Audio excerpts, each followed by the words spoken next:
Hola, gentiles oyentes de este canal.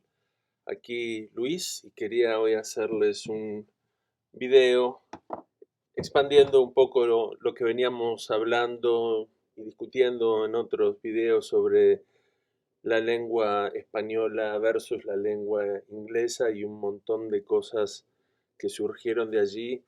Algunas de ustedes que me hicieron pensar y alguno me sugirió que hiciera un video soltándome, no tan escueto como el anterior que hice, que fueron creo que 14 minutos, de los cuales rebané 40 minutos que me pareció que no iban. Bueno, este video no va a ser así. Me voy a explayar, un mate mateando, vamos a hablar de nuestro idioma, de las diferencias con el anglosajón. Buenas cosas, interesantes. Primero, esto no es un partido de fútbol, yo no lo veo así, no es este versus este y la guerra. En el mejor de los casos es conocer cómo se instrumentan cada una de esas lenguas, conocer nuestra propia lengua a través de las cosas que tiene y a través del reflejo que tal vez otro idioma le está dando. Si hacia algún lado podemos tender, me parece a mí, es adquirir las dos o más, ser bilingües, trilingües. Un poquito sobre mí: yo vivo en los Estados Unidos, vine de Argentina y ya hace 30 años casi, es mucho tiempo. Tengo una hija a quien le he enseñado el español, es bilingüe. De chica, los primeros 5 años decidimos solo español, porque tiene que tener una buena base. Prácticamente ni escuchó inglés. Creo que uno de los mejores legados que le di, o le estoy dando porque sigue, es nuestro idioma. Lo considero un tesoro. Y no es solo un conjunto de sonidos, es una literatura, una cultura, una geografía. Es una puerta que se abre a un mundo lleno de maravillas, sí que sí. Pero es verdad. Aparte de músico, soy intérprete y traductor certificado. Y parte entonces de ese trabajo ha sido estudiar la dinámica de estos idiomas. ¿Por dónde empezar? Para englobar esto y decir cómo es que yo veo estos idiomas, voy a poner así. Se ve en mis manos que hablo. Lo podría resumir de esta manera, lo escribí en uno de los comentarios. El inglés, al tener muchas más palabras, creo que anda, según la googleada que hice, 170.000 y más palabras, y el español por las 90.000, o sea, el inglés lo duplica, más todas las expresiones que tiene el inglés, que son muy dinámicas, la movilidad que tiene el inglés, la facilidad para hacer verbos de sustantivos en cualquier momento, es un gran poderío. Además, la mayoría de las palabras, bueno, no sé si la mayoría, pero un gran bagaje del inglés es monosilábico, son monosílabos, entonces ¿no? Y nosotros multisilábicos. Eso crea un montón de cuestiones, pero puede ser mucho más intenso el inglés al decir algo y mucho más preciso, en muy poco, y además las palabras, como decía Borges, están cerca de lo onomatopéyico, es decir, crash, se dice crash, ¿no? Un choque, ya va el sonido ahí, un clicking, es un cliqueo, un tintineo diríamos nosotros, pero click, en la palabra misma va el sonido de la cosa. El ladrar nuestro es bark, es casi un ladrido, y así podríamos seguir. Bien, entonces el inglés con ese poderío es como un sintetizador, ¿no? No sé si vieron ustedes un sintetizador, está el teclado, un montón de botoncitos que uno puede hacer que el sonido de las teclas suene como un bajo, como una flauta, como un arpa. También hay otros botoncitos que te ponen el ritmo, una rumba, y tocas sobre eso, controlás el volumen. Podés hasta grabar cosas que quedan ahí y después tocas sobre ellas. En fin, tiene un montón de funciones y podrías estar tocando casi como si fuera una orquesta, ¿sí? El español es una guitarra criolla. Uno tiene la guitarra criolla y ya la guitarra tiene mucho menos, digamos, poderío que un sintetizador. Y nos requiere un esfuerzo para tocarla, que es la posición que tenemos, cómo va, mucho más que estar así sentado y está todo acá, ¿no? Uno toca el sintetizador y eso es un sonido. Ustedes conocen el sonido del sintetizador. Y el español, entonces, es más rústico, sí, tiene menos, sí, pero tiene la sonoridad y tiene la belleza y tiene otras cosas que son muy valorables y que hacen al genio mismo de la lengua, cosa que también dije en el video anterior, que no voy a repetir acá, pero cuando estamos con una guitarra, ¿no? Nos obliga otra vez a estar en cierta postura, no sé qué, a tocar, porque en el español tenemos que gambetear mucho las cacofonías, las palabras que se terminan en ado o ada son, creo que son 10.000. Es decir, de 90.000, 10.000 ya tenemos que estar dándole un zigzagueo. Los adverbios que terminan en mente son muy pesados, es decir, lentamente, precisamente, y entonces hay que cuidarlo mucho el lenguaje y es algo que también dice Borges.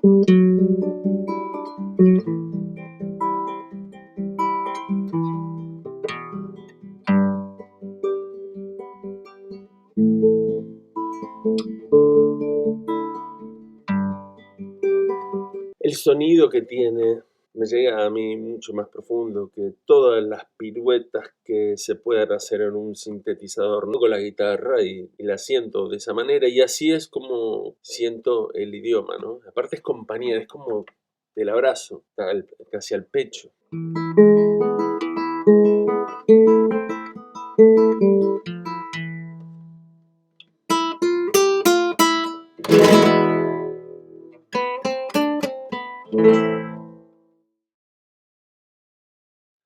Aparte de la división del verbo ser y estar, que es única en los idiomas y es súper filosófica, me vuela en la cabeza que nuestra cultura, nuestra lengua haya hecho esa división tan trascendental, ¿no?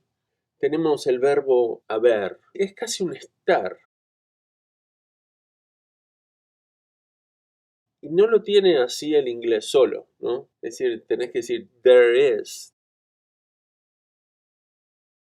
y el ahí es, ¿no? Pero nosotros creo que lo juntamos en eso. Hay, desde que escuché a Julián Marías, filósofo español, mencionarlo, me quedé pensando en eso. Es maravilloso ese verbito. Hablando de verbito, por ejemplo, aquí tenemos otra cosa, verbito, que no tiene el inglés, los diminutivos y aumentativos, que hace que podamos o ser despectivos o cariñosos. Y eso no lo podés traducir, no sé qué es lo que hay cuando decís la niña estaba sentadita y hay como un cariño, una calidez en lo que se dice que no se puede decir así en inglés. The little girl was sitting there. ¿Cómo lo queda perdido? Eso es algo que me parece que va al genio de la lengua, con mucha calidez y que lleve más fácilmente a la concordia, al amor, si se quiere. ¿Cómo?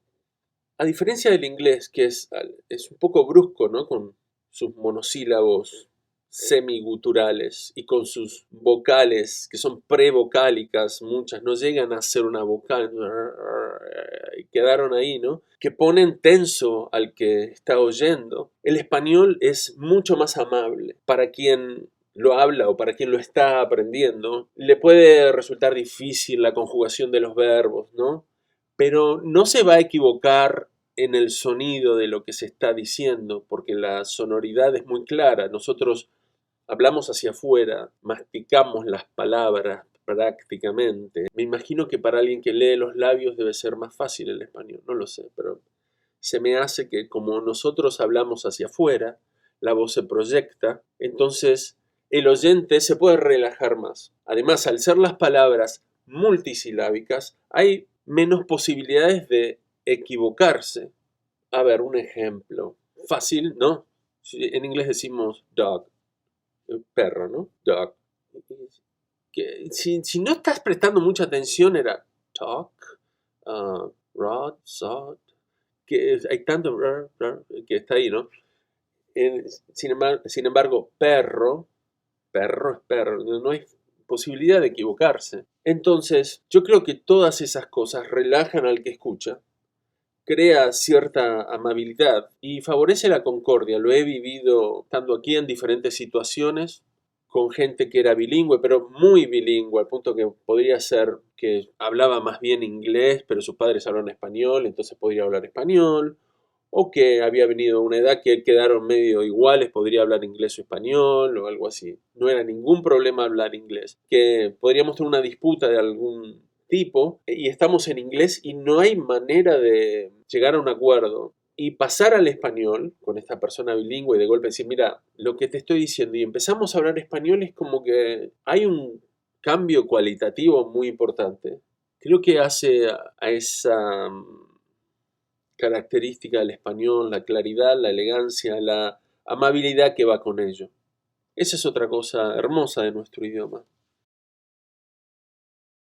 La oralidad del inglés es problemática porque el sonido viene mucho más atrás del paladar.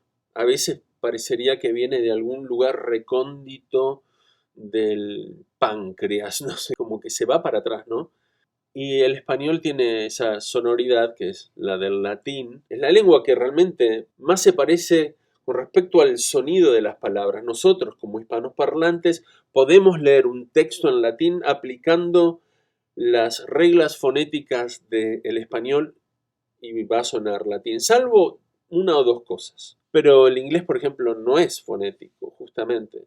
Tiene la herencia germánica, entonces hay palabras con G, H, R, y después viene alguna vocal en algún momento que tampoco se pronuncia como uno pensaría que se pronuncia, porque hay 16 sonidos vocálicos versus 5 del español o el italiano también.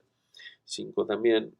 Yo creo que para la gente, por ejemplo, con dislexia, el español es mucho más amigo, porque el inglés, al no ser fonético, es trabalingüístico, ¿no? Una cosa que me gusta muchísimo del español, y esto en estos tiempos es políticamente incorrecto, pero me encanta que el español tenga géneros y los divida, que sean masculino o femenino. El neutro lo perdimos, el latín los tiene. No estaría mal que hubieran palabras neutras, es interesante.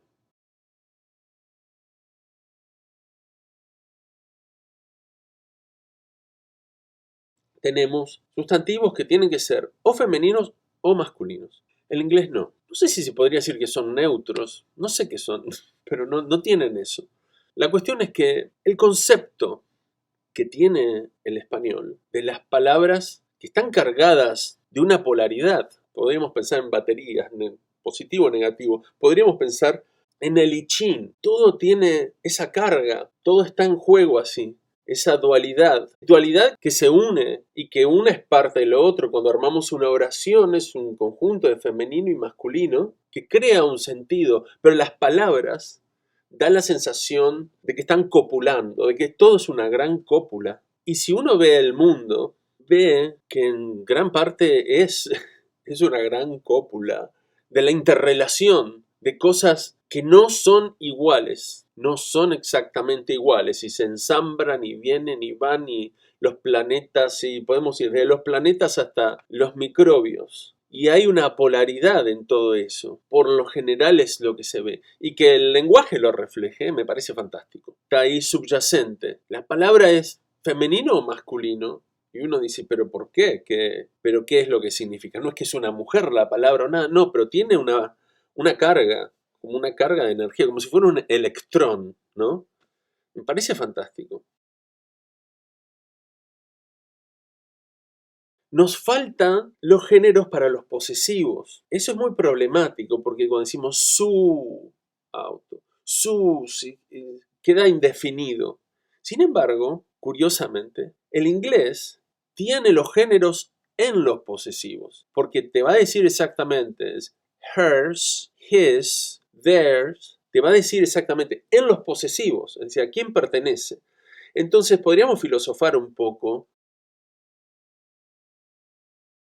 El inglés le priva a las palabras su propia vida, su propia carga, y solo tienen esa carga cuando se habla de posesión. Entonces esto es mío, no, tuyo, pero y ahí nosotros tenemos que decir el género. Pero si no, son cosas a ser usadas, parece. Hay una cosa, me parece a mí, que podríamos pensarlo por ese lado, que el inglés, bueno, son instrumentos, como no tuvieran, como si por sí mismas no tuvieran una trascendencia. Y nosotros sí, es como que están vivas en sí. Ya les ponemos un género para que interactúen a través del género también.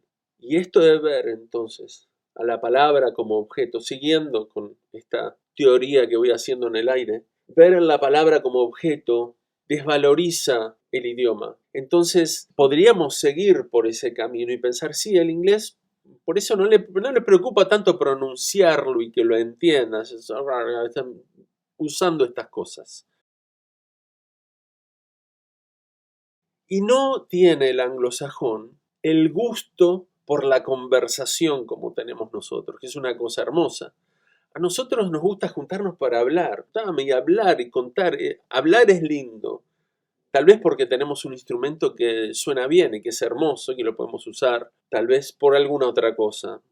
Pero es lindo para nosotros hablar, sentarte con un amigo y hablar. Y a veces para el sajón me parece que culturalmente se están perdiendo el tiempo. O hablamos demasiado. Es que es un gusto hablar, es un gusto usar esta lengua. Y tal vez a mí no me da tanto gusto conversar en una lengua en la que tengo que estar al borde de la silla así porque la pronunciación y porque no sé cuánto y todo suena un poquito como gárgaras a veces. No. Y hay otra también que lleva a la confusión, que es el imperfecto, ¿no? Es decir, yo caminaba, tú caminabas, él caminaba. Él y yo son iguales. Y somos de usar, me parece, demasiado el imperfecto. Estaba y yo pensaba y no. Y seguimos así al no estar usando el pronombre, si yo pensaba o él pensaba, llega un momento que en las conversaciones decís, ¿de quién estás hablando? ¿De vos o de él? ¿O qué pasó acá? Ese es un problema técnico del español. ¿Y qué pasa? Que lo perdió del latín. En latín, por ejemplo, caminar, ambulare, se conjuga ambulabam, ego, tú ambulabas, eo, is, ambulabat. Entonces sabemos que ambulabam, yo, ambulabat. Se perdió la M, se perdió la T y quedaron iguales. Problemas del inglés para decir la nada. Como carecen de artículos, y tienen el de para casi todo, ¿no? Entonces no los pueden usar como nosotros. Para decir la nada tienen que decir nothingness. Y es un poco problemático terminar también una oración en ness. Parecería una negación de lo que se dijo anteriormente. El sonido no está tan bueno a mi entender.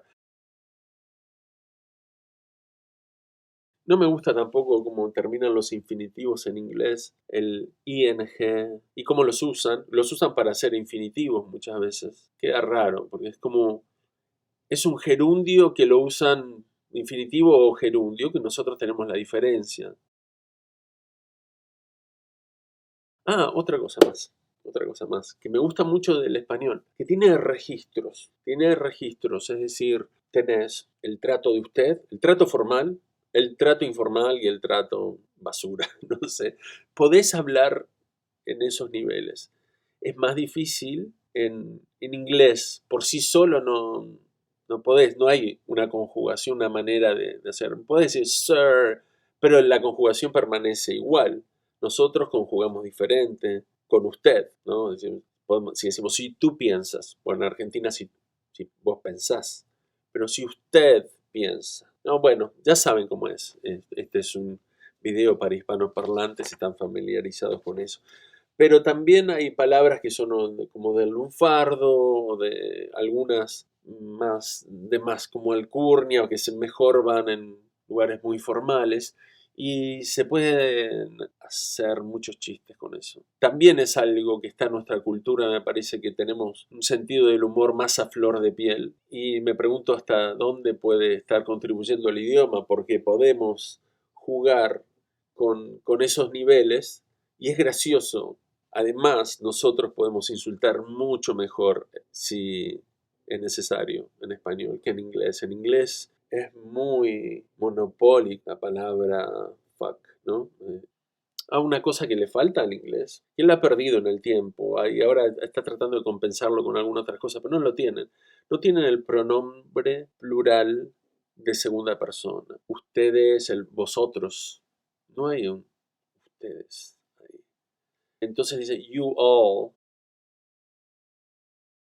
Tiene cosas buenas tener una Real Academia, que ha hecho que cuidáramos más el idioma y que no haya cambiado tanto en el tiempo. Es decir, el español de Cervantes sigue siendo inteligible para nosotros.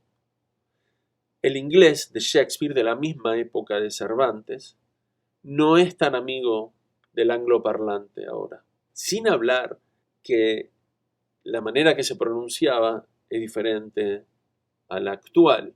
Entonces el to be or not to be era to be or not to be. Y otras cosas así parecían más cerca del germano, que era también el inglés que le gustaba a Borges y del que habla también, porque él castiga un poco al inglés actual. Y entonces nos hace un favor, porque nos acerca y podemos ir incluso un poco más atrás de Cervantes. Y salvo un par de cosas que entendemos al segundo párrafo, como la están manejando, que por ahí ponen las Fs en vez de las Hs, pero dice facer, ¿viste? No voy a facer, por ejemplo, y al rato que lo dicen, no voy a hacer, o cosas así. Lo entendemos, podemos leerlo. Sin embargo, para Shakespeare necesitan un guía o que se lo pasen al inglés actual. Es mucho más difícil, lo cual ha hecho un regalo de Shakespeare para nosotros, porque hemos tenido buenas traducciones y es muy accesible. Y podemos leer a Shakespeare sin complejos, y no tendría que leerlo. Bueno, hablamos español y lo queremos leer en español y ahí está. Bueno, espero que les haya gustado mucho. Cuéntenme qué les parece, si tienen algo para agregar, algo con lo cual discrepar, lo que sea. Compartan y nos vemos en la próxima. Bueno, no nos vemos, ustedes me ven, yo no los veo, pero ahí estamos conectados en el éter. Les mando un gran saludo, espero que estén bien. Corre la bola. Se puede pensar, crear, amar, hacer, encontrarse. Corre la bola. Es gratis. Saltó la matufia. We're sorry, the number you have dialed is not in service at this time. Está buenísimo. We're sorry, the number you have... No era una condena. La depresión, la soledad, la pantalla, las pastillas, el odio, el miedo, con el que nos vacían los bolsillos y nos empequeñecen.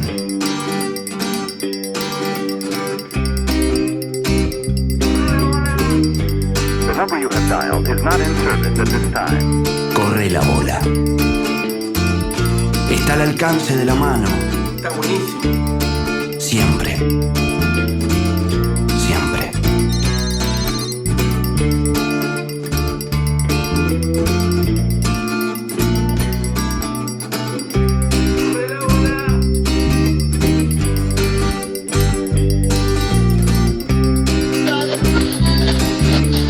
Corre la bola.